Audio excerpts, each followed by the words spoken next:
Welcome back to A Story to Tell on the campus of Dixie State University. We have a very special program today. I have a co-host, Casey Zeman, and we're interviewing Mayor Jon Pike. Mayor, how are you? Doing great. Thanks. Good to be with you both. Thanks for having me. No problem, Mayor. What's going on in the city these days? You know, I'd say not a darn thing, but I'd be lying. There's a lot going on. October is a busy month for us. We just finished with that busy month with the marathon. It was our 40th marathon. Did you win the marathon? We won as a community, but I did not run it. I have run it once before, and it's a great thing to do. Did you finish? I did finish. I want to ask you what your time was. Well, I'll tell you what it was. It wasn't real speedy, but it was 4 hours and 40 minutes. Well, that's pretty good. The winners do it in half that time. But what a great experience, it's such a community event where we have so many hundreds of volunteers. Then right on the heels of that, of course, we have the Huntsman World Senior Games, and they come in literally the next day. So between those two events, and that one goes for 2 weeks, we really do keep a lot of people busy. We had 11,000 athletes here, a few more than 11,000 for the Senior Games. I think we had about 7,800 register for the marathon. Not that many run it, but it's between those two events. It's a big first couple of weeks of October. So in terms of events, that's what we've had. But also, this is a time when a lot of people come down for other tournaments and so forth from up north, from out of state. So it's been a busy, happening Washington County and St. George for the last month, especially. What's the magic here that draws people? Well, I think there's a combination of things. Of course, number one, I would say, is the weather. People have come for years, especially in the fall and the spring months, and winter too, of course. Golf since the 70s. A lot of people. Golf, what is that? It's I don't know, but there's a stick, and you hit this ball. I'm not good at it, so we'd have to ask someone like the city manager, Gary Esplin, but that has been the national parks, and then golf are kind of our number 1 and 2 tourist attractions here, and have been for years. I would say even more now, the national park, and even Snow Canyon State Park and other parks in the area. So that's big. That's big for us, still is. The third thing, I believe, if I remember right, is Tuacahn. So Tuacahns just had another wonderful summer, another great season of shows, including their partnership with Disney, and they will be opening an expanded arts museum, I believe, area and store. I think, I'm not sure of all the things they do there this Friday from some expansion they've been doing. So they've done really well also. So we have many, many visitors that come to see those shows, just like in Cedar City for Shakespearean Festival. In fact, we have a lot of people that do both while they're in the neck of the woods. How long have you been in St. George? Are you a native son? I'm not a native son. I grew up in Salt Lake, born and raised in Salt Lake. I've been here for 21 years. I've heard of Salt Lake. You heard of that? I was there yesterday. Were you? Traffic is even worse than here. It's quite a bit worse there, especially during rush hour in the morning and in the afternoon. You just don't want to be heading home to St. George at about 5 p.m. on a Friday afternoon, do you? Well, I left at 1:30, so You're okay. You got the memo. I got the memo. Yeah, and I read it. Yeah, there you go. It's one thing to get the memo, but it's another thing to read them. Yeah. Casey, what do you think? Well, Mayor, I had a question for you, and my question is, what's your favorite part about being the mayor of St. George? I get asked that a lot, and I think really my favorite part about it is getting to visit with people in whatever setting that is. On days like today with the two of you, it could be at a grade school. Tomorrow I'll be going to a third grade, visit several third grade classes at one of our elementary schools. Last week I was at Desert Hills High School to visit some of their government classes and history. Nation history classes. And so I love doing that. I love the one-on-one meetings when people request it, and that happens fairly frequently. Those are the things I like the most, is connecting with people and trying to solve their issues or just hear their ideas. And there are a lot of good ideas out there. And see, the other question I had for you, Mayor, is what made you want to run for mayor? Made you want to become the mayor of St. George? I had been on the city council, Casey, for about 6 years, and one of the things as I learned about our duties, I learned that I'd like to be a little bit more involved with setting the direction, setting the agenda, and I really wanted to have an impact on that and the planning for our city. And I had enough experience on the city council and in my private life and working for Intermountain Healthcare with planning and management that I really felt that would be something I would enjoy and that hopefully the city and the citizens of St. George would benefit from. So that's really was kind of my impetus for running for mayor was because I believed I could have hopefully a positive effect on the vision and the mission and the future of St. George. Wow. Any downside to being mayor? Well, it's a very busy job. You know, it's a part-time job. It pays a lot, doesn't it? The pay is out of this world, as they say. The benefits are out of this world. It's a job that honestly it pays $30,000 a year. You do get some insurance benefits, but that's what the pay is. So that's expected that it would be a part-time job, and so I wouldn't say necessarily it's a downside, but it's just a challenge that there's a lot to do. And like so many other things that you might jump in because you want to do them, you could spend as much time on it as you would allow yourself. And so it's busy. You've just got to balance work with this work and with family and your personal life. And so again, not necessarily a bad thing, but definitely something that's a challenge. They're digging a hole under the freeway over there. That's not a city project, is it? Well, it's a joint city and state UDOT project over there by the mall, I assume you're talking about. We're doing basically creating an underpass there to help get traffic, what can be removed from the boulevard and going up River Road, instead getting up onto Red Hills Parkway and going under the freeway, thus avoiding that busy intersection or two on the boulevard at I-15 or at River Road. So that project, the top part, you'll notice UDOT is expanding I-15 by a lane in each direction. And while they were at it, it just made sense for us to partner with them so they could put in the bridge, if you will, the underpass, overpass, so that we could have the traffic go under. So that portion is the city's, and we're on the hook for, I think it's about $4 million. And then the state is on the hook for the top part, which is more. But so what's the total cost? I think the total cost is somewhere around $10 million. Just for that underpass? Yeah, for that, and the widening. Mm-hmm. The underpass itself, it's really, and the street that goes with it is, 3 or 4 million. But, and there were other ways to do it that would have been a lot more expensive. But this way we were able to take advantage of the grade, which there's quite a grade difference between I-15 and River Road out in front of the mall, and same with Red Hills Parkway on the other side of the freeway. So this helped us to be able to punch that hole under and not have to raise I-15, for example, or lower I-15. We're able to match it That up. would have been fun to watch. Would be, wouldn't it? You just jack it up, Yeah, no, it would have meant Make some road bumps. Exactly. So That could be done for maybe 15 million. Yeah, we had one proposal that was about 32 million, but that would have been, making the connection right at Mall Drive, which would have been nice from the standpoint of a direct shot instead of a zigzag. But this way, like I say, we saved a lot of money and we can get it done now. And I think that'll be valuable. If we need to, we could sort of redirect Mall Drive, turn it more towards this underpass, and buy some property if we had to from the mall. Just condemn it and take it over. Well, you can condemn it, you still have to pay for it. Well, that's rude. Yeah.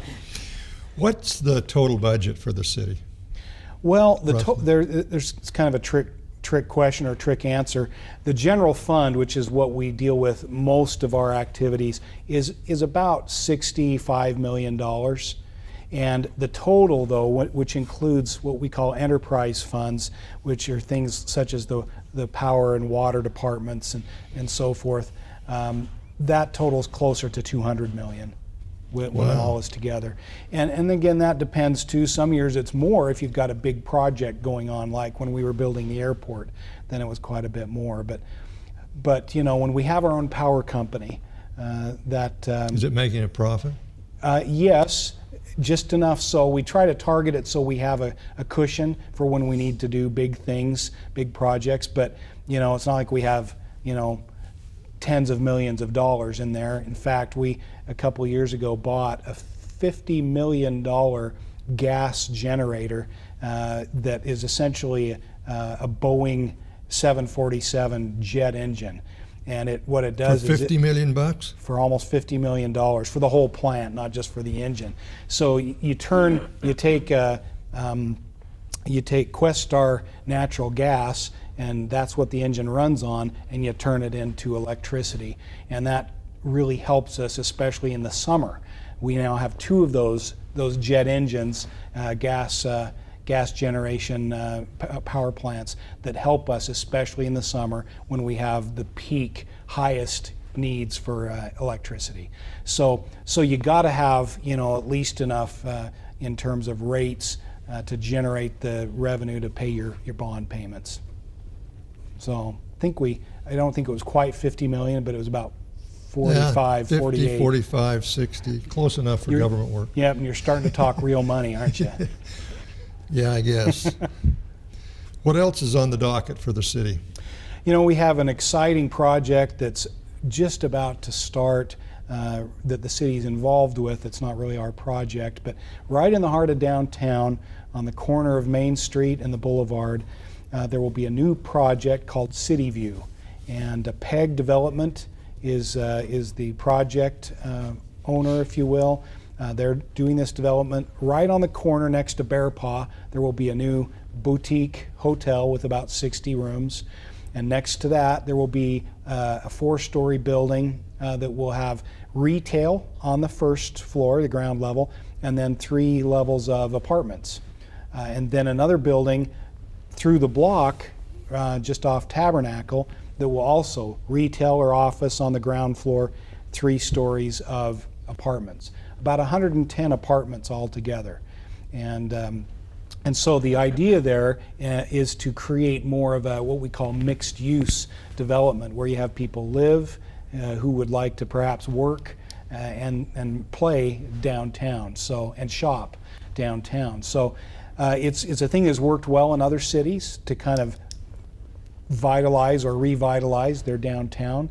And so we're hoping that'll be a good investment in our downtown. It's a $30 million project. Again, it's not the city's, but the city, our involvement has been, we've owned some property in that area, and we are selling our property to this developer. How much are you getting for it? You know, I'm not exactly sure. It's over 15 years. We'll be getting paid back for it as part of the terms of the agreement. But we're talking about the property's worth about $26 a square foot in that downtown area. That's about what we paid for it. That's about what we'll get out of it. So, Well, that's good. Yep. And really, when we have purchased property, especially in the downtown area, it's been for this kind of purpose, to usually hold it. We're not really property developers, but it's when we've seen a value, especially where it needed maybe some time or some protection until something better could be packaged up with it and then be done in a bigger project, then we've seen that kind of opportunity as a thing the city could do to help with. So that's what we've done. That property, most of it's been owned for many years, and we've now had the opportunity to hopefully put it to good use and help all the retail and the other things that are going on in the heart of downtown. Will it make the property downtown more valuable? That is the plan, yes, and that's really why we do it. Is for one, the property that we've owned, you know, of course on the tax rolls, 0 tax, and so this now should, almost instantaneously bring about, a 30 to, or more $1 million increase in the property value. So that helps the property tax recipients, such as the school district, the county, the Water Conservancy District, and the city. But most importantly, I think it helps in lines of sales tax and providing apartment living, which is something we don't have a lot of, downtown. Forgot what I was going to ask you. Well, I have one more question for you, Mayor. My question for you is, what is your thoughts on voting? Well, I view voting as just one of the most fundamental opportunities and rights that we have as Americans. So as we record this today, we're about a week away. It's a little less than a week away from Election Day 2016. I just view it as always a very important thing to do, and to have the opportunity to research and determine who you want to vote for the different elected offices. In our government, we're a republic, and so we are, we're choosing representatives, obviously, to help us. Yes. And so I think it's very important, and some people choose not to vote. That's their right, of course, too. But I would hope that each one of us would really think about that and do our research so that we can cast an educated vote for the person that fits our ideals and our needs and our view of what the government ought to be doing in terms of representing us. And that can be very unique, and it is. And I really try hard to respect each person if they tell me. Some people are very private about that, and that's, of course, their opportunity and right too. But I just think it's a great thing to have that right. Many countries do, but some people don't have that right. And Yes. so I'm grateful to have that right in America. Yes. Water. Yes, I believe we should all have water. Water everywhere, but not a drop to drink. Isn't there a Yes. song about that or something? Yeah, I think there is. Well, water in Washington County, again, in the desert we live in, it's always been an issue. It will always be an issue. I think there are three things we've really got to focus on. One is we've got to protect the water facilities and infrastructure that we have. We need it every day, obviously. When I talk to high school kids, sometimes I'll say, how long do you want to go without water working from your tap? It wouldn't surprise you, they say, well, yeah, we want it to turn on every time. We don't want to wait a day. We want it to work. So I think we've got to make sure we take care of our water infrastructure, our pipes, our pumps, our storage tanks, and then, of course, I think, secondly, we've got to be conserving. We are in a desert. We have made some great strides in our water conservation, but we ought to. We're the driest of the dry in our part of the state, I think, and so we've made some good strides. We're even ahead of where the governor would like us to be by 2020, but I'd like to see us totally annihilate that goal and do even better. We've reduced about 26% our water use over the last few years. I'd like to get it beyond that. The third thing is we're going to have to continue to look for new sources of water. And whether it's the Lake Powell pipeline, which will be discussed more in the future and which is underway in terms of study and trying to get approvals and estimates, whether we do that or whether we do something else, if we are going to develop the private property that still exists in Washington County, we're going to need more water in addition to conserving much more. So important, costs money to do all those things, and we'll have to decide, and I think the people of our county and our cities will need to make sure that they're in touch with their city councils and their mayors and their county commissioners to make their will known, and we'll see where that goes in the coming few years. I think we'll know. Sounds like an exciting job you have. It is exciting, and that's it's probably, again, back to Casey's question. That's why I signed up for it. I like being involved in things like this and sitting around and talking with good people like you and getting your input and ideas. And was at a meeting today looking at economic development and how we can bring more technology jobs and firms here, and we've got a lot of work to do in that area. But it's an exciting time. It's a busy time, and really there's no place I'd rather be than St. George, Utah, to do what we're doing with the people we have, the natural resources we have, the university we have, and where we're sitting today, the Dixie Applied Technology College that is building their first new permanent campus atop the old airport ridge. Great opportunities ahead of us. The All Abilities Park. Yes, sir. I was there today showing the Lieutenant Governor what it was like. And it is a great addition to our park system. You know, we really looked at that a few years ago and said, you know, we hear stories, especially about families that might have a special needs child alongside some children that maybe don't have those kinds of special needs. And it got to the point for some of these families where they didn't enjoy going to our parks because their special needs child, say in a wheelchair, couldn't go play on the same equipment, couldn't ride their wheelchair in through the sand or the wood chips. The equipment wasn't sensitive or easy to have them get onto or enjoy. So the formation and the vision for this Thunder Junction All Abilities Park kind of began, and we got a lot of input from families right here in St. George with special needs children and their family, and we said, what can we do? And so that's how we designed it. That's where the train idea came from, was from those families. And we talked to other places around the country. No other parks were like this in Utah at the time, and so we're really the first of our kind in Utah. And Orem, I believe, has just opened one, not quite to the extent of ours, but we really feel like the community caught the vision of this. We had over $1.5 million donated in cash, and probably another $500,000 in labor, materials. What was the total cost of it? The total cost of the park is $5 million. We raised $2 million, and then $3 million other. About $1 million of that was through a sale of some existing property we had near the Dixie Center, and then the other money came from park impact fees, which is from new growth, you know, new buildings and residential and so forth. So that's how we did it. It's over there at the Tonnequint, right by the Tonnequint Nature Park and Neighborhood Park.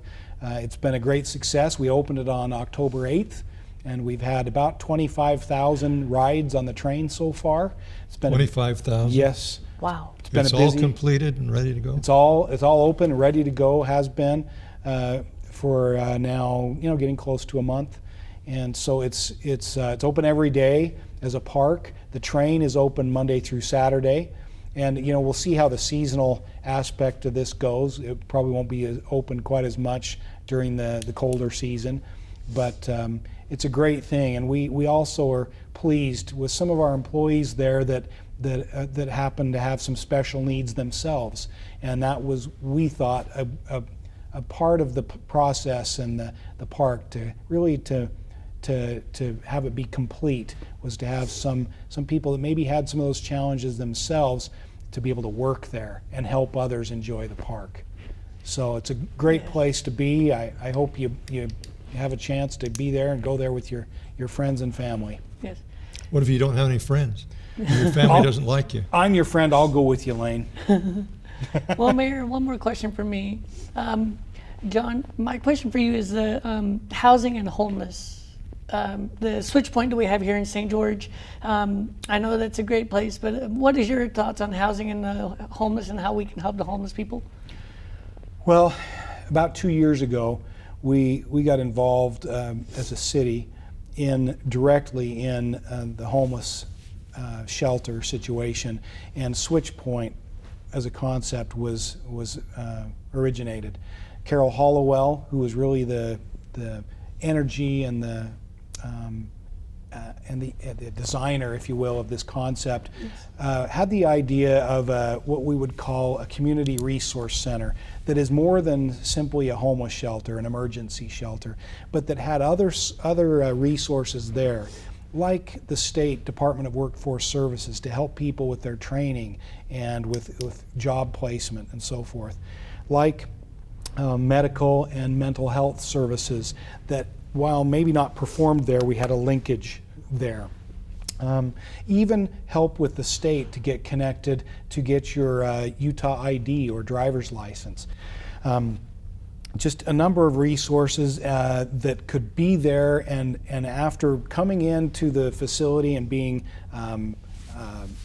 put into the database, if you will, your needs and wants, and then having that caseworker then help you coordinate as an individual reaching those needs and goals. And so from needing a place to stay, which obviously we could help with the emergency shelter, we always have somewhere around 80 to 85 people living there with a number of people on the waiting list. But we also have a soup kitchen there. We have volunteers that come in and provide that food. We have volunteers that help in other ways there. We have the connection with the Utah Food Bank that supplies our pantry, and we have a new pantry there that's even in the last 2 years that's much bigger so that we can store the food that's donated by individuals, grocery stores, or the Utah Food Bank. So many services. There are really about 17 different services that are coordinated from SwitchPoint. And now that entity, Friends of SwitchPoint, it is its own separate 501c3, not owned and operated by the city any longer, but we have an agreement that we're just now putting in place so that they will run it. It's our building. We lease it to them at no charge, and they run that center and all those programs, and we simply try to help and provide the place and maybe some other things. So it's important, and SwitchPoint and Friends of SwitchPoint will be taking other steps to try to help with affordable housing in other locations once people have jobs and have some ability to help pay for those their housing. We've got 30 seconds left. Mayor, thanks for being with us. Casey, thanks for being with us. No problem. Thank you both so much. Appreciate what you do on the show. Well, we try to irritate as many people as we can. I know that's not true. Love it very much. Thank you. This is Lane Rano from the campus of Dixie State University with a story to tell. Thanks for being with us.